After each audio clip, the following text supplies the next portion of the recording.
ஓம் பெரும் பிரகஸ்பதி நமக. தியாகராஜன் ஜோதிடர். ஓம் பரமாத்மனே நமக. யத்திர யோகேஸ்வர கிருஷ்ணோ யத்திர பார்த்தோ தனுதத்திர ஸ்ரீர்விஜய பூதித்திருவா நீதிர் மதிர் மமா. அன்பர்களே, நான் தினமும் உங்கள் அனைவரின் வாழ்விற்கும் துயரம், நோய், கஷ்டம், கடன் தொல்லை அனைத்திலும் விடுபட உங்களுக்காக பகவத்கீதை வாசிக்கப் போகிறேன். இது வாசித்தால் பரமாத்மாவான கிருஷ்ண பகவான் எனக்கும் உங்களுக்கும் துயரம் போக்குவார். இதை தினமும் வாசிக்க கிருஷ்ண பகவான் எனக்கு நேரத்தையும் உடல் ஆரோக்கியம் தருவார் என நம்பிக்கையுடன் வாசிக்கிறேன்.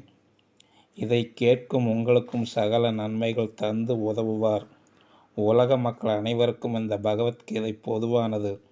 எந்த மத துவேஷமும் வார்த்தைகளும் இதில் இருக்காது. மனிதன் துன்பங்களை, ஆசைகள், நோய்கள் இவற்றிலிருந்து விடுபட நல்ல கருத்துக்களை கிருஷ்ண பகவான் உலக மக்களுக்கு தந்து அருளியிருக்கிறார். இதை அனைவரும் கேட்டு இன்பம் பெறுவீர்களாக.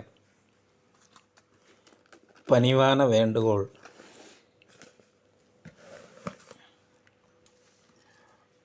ஆருயிர் அன்னையும் நீயே, அருமை தந்தையும் நீயே, உறவும் சுற்றமும் நீயே, உற்ற நண்பனும் நீயே, கற்கும் கல்வியும் நீயே, சேர்க்கும் செல்வமும் நீயே, அனைத்துமான என்றன் ஆதிதேவனும் நீயே. ஸ்ரீ பகவத்கீதை சாத்தாத் கிருஷ்ண பகவானுடைய திருவாய்மொழி. அதன் பெருமை எல்லையற்றது, அளவற்றது. அதை உள்ளபடி வர்ணிக்க யாராலும் முடியாது. ஆதிசேஷன், சிவபெருமான், மகா கணபதி ஆகியோரும் கூட இதன் பெருமையை முழுமையாக கூற முடியாது என்றால் மனிதர்களை பற்றி சொல்ல முடியுமா? இதிகாசங்களிலும் புராணங்களிலும் ஆங்காங்கு இதன் பெருமையை பாடி இருக்கிறார்கள். இப்படி இதுவரை கூறியுள்ள பெருமை அவ்வளவையும் ஒன்று திரட்டினால் கூட அதன் பெருமை இவ்வளவுதான் என்று கூற முடியாமல் இருக்க, அதன் பெருமையை முழுமையாக கூறிவிட முடியும் என்பது எப்படி பொருந்தும்? ஒரு விஷயத்தை நன்கு விவரிக்க முடியுமானால் அதை அளவற்றது என்று எப்படி கூற முடியும்? அளவுக்குள் அடங்கியதாகத்தானே இருக்க முடியும். இதில் எல்லா வேதங்களின் சாரமும் திரட்டி கொடுக்கப்பட்டு இருக்கிறது. இதன் அமைப்பு எளிமையும் அழகும் பொருந்தது. சிறிது கால பயிற்சியினாலேயே யாரும் இதை எளிதாக புரிந்து கொள்ளலாம். ஆனால் இதன் கருத்துகள் ஆழம் மிக்கவை, உட்பொருள் பொதிந்தவை. ஒருவர் வாழ்க்கை முழுவதும் விடாது இதை படித்து கொண்டே இருந்தாலும் இதை முழுமையாக கற்று தேர்ந்து விட்டதாக நினைக்க முடியாது. நாள்தோறும் புதிய புதிய கருத்துக்கள் தோன்றிக்கொண்டே இருக்கும். அதனால் கீதை என்றும் புதிதாகவே திகழ்கிறது. இவ்விதம் ஒரே முனைப்புடன் நம்பிக்கையும் பக்தியும் கொண்டு ஆராய்ந்து கொண்டே இருந்தால் இதனுடைய ஒவ்வொரு சொல்லிலும் நுண்ணிய இரகசியங்கள் பொங்கி வருவதை நேரடியாக அனுபவிக்கலாம். பகவானுடைய கல்யாண குணங்கள்,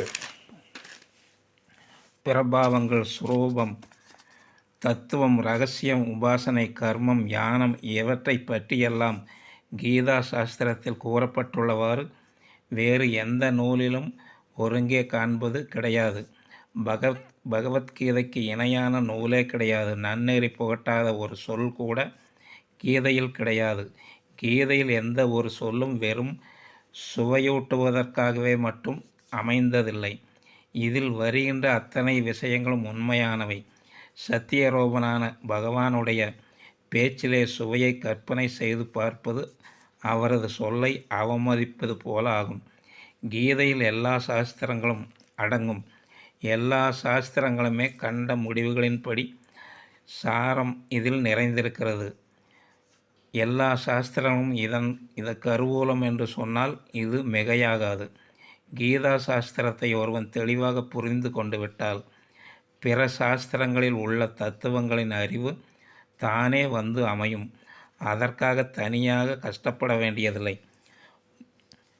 இவ்வளவு சொன்னாலும் போதாது. எல்லா சாஸ்திரங்களும் வேதங்களில் இருந்தும் தோன்றியவன். வேதங்கள் பிரம்மதேவனின் திருமுகத்திலிருந்து வெளிவந்தவை. அந்த பிரம்மதேவன் பகவானுடைய உந்தித்தாமரையில் உதித்தவன். இவ்வாறு சாஸ்திரங்களும் பகவானுக்கும் இடையே மிக அதிகமான இடைவெளி உள்ளது. ஆனால் கீதையோ பகவானுடைய முகத்தாமரையிலிருந்து நேராக வெளிவந்தது. ஆகவே மற்ற சாஸ்திரங்களை விட சிறந்தது என்று கூறுவதில் ஒன்றும் மிகையொன்றுமில்லை.